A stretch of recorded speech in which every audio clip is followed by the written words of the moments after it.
Sensación y percepción. La sensación es la detección y experiencia directa de la energía física resultante de acontecimientos externos o internos. La percepción es el proceso mediante el cual los impulsos sensoriales se organizan e interpretan.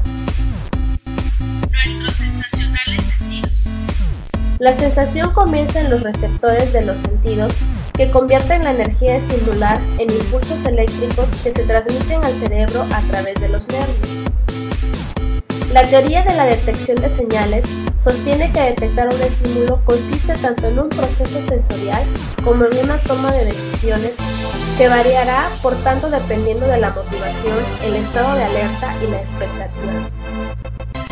Los sentidos están diseñados para responder a cambios y contrastes en el entorno. Cuando la estimulación no cambia, se produce la adaptación sensorial. La escasez de estimulación puede producir deprivación sensorial y el exceso, una sobrecarga sensorial, razón por la cual se produce la atención selectiva. Visión. Las células detectoras de rasgos de las áreas visuales del cerebro registran aspectos concretos del mundo visual, tales como líneas como una orientación determinada. Algunas de estas células se activan en respuestas a patrones complejos de estimulación. En la actualidad, han abierto un apasionante debate sobre si existen o no módulos muy especializados como los módulos de reconocimiento de caras. En general, el ojo no funciona como una cámara fotográfica. El cerebro recoge información fragmentaria sobre líneas, ángulos, formas, movimientos, luminosidad, textura y otros rasgos visuales y genera una imagen unificada de la realidad. Localizamos objetos en el espacio visual mediante claves binoculares y monoculares de profundidad. Las claves monoculares incluyen, entre otras, la interposición y la perspectiva lineal. La constancia perspectiva nos permite percibir los objetos de manera estable a pesar de los cambios en los patrones sensoriales que producen. Las ilusiones perceptivas se producen cuando las claves sensoriales son engañosas o cuando las malinterpretamos. Audición. La audición depende de la intensidad, la frecuencia y la complejidad de las ondas sonoras que se propagan a través del aire y otros medios, que se corresponden con las experiencias psicológicas de volumen o sonoridad, tono y timbre del sonido. Los receptores auditivos son las células ciliares que se encuentran en el órgano de Corti, en el interior de la cónclea. Para localizar los sonidos utilizamos claves tales como las sutiles diferencias que se producen en el momento de llegada de la onda a uno u otro oído. Otros sentidos.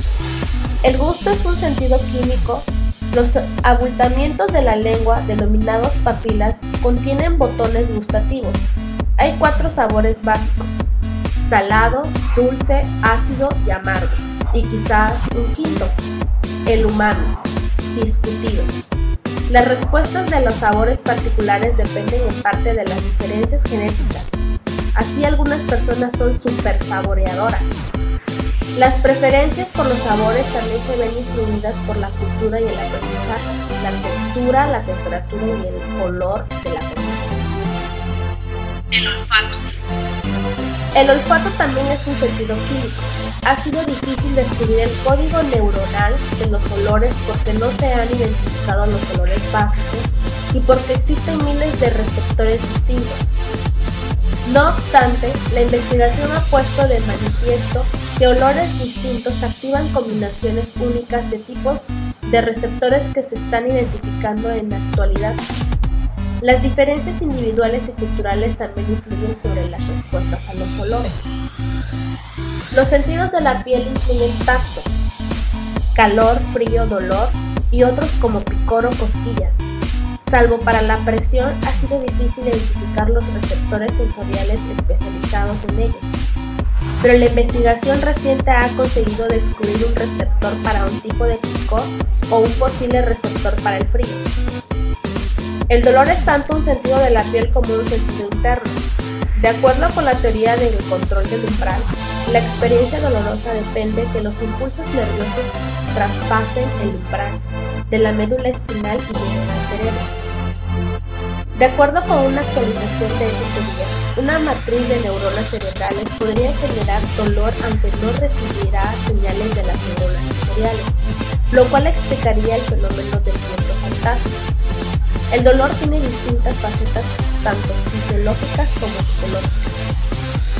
El sentido sinestésico nos informa de la localización y movimiento del cuerpo y de sus partes, y el sentido del equilibrio de la orientación del cuerpo en su conjunto. Ambos sentidos nos proporcionan la sensación de corporeidad física. Poderes perceptivos, orígenes e influencias. Las investigaciones con cachorros de animales y bebés sugieren que muchas habilidades perceptivas son innatas o adquiridas poco después del nacimiento. Por ejemplo, empleando el precipicio visual, los psicólogos han demostrado que la profundidad se percibe ya a los 6 meses y que probablemente se perciba incluso con anterioridad. Sin embargo, sin estar expuestas a ciertas experiencias tempranas durante el periodo crítico, las células del sistema nervioso se deterioran, alteran o no llegan a formar las vías neuronales adecuadas, por lo que la percepción se alteraría y las habilidades innatas se perderían. Factores psicológicos tales como necesidades, creencias, emociones y expectativas influyen en la percepción.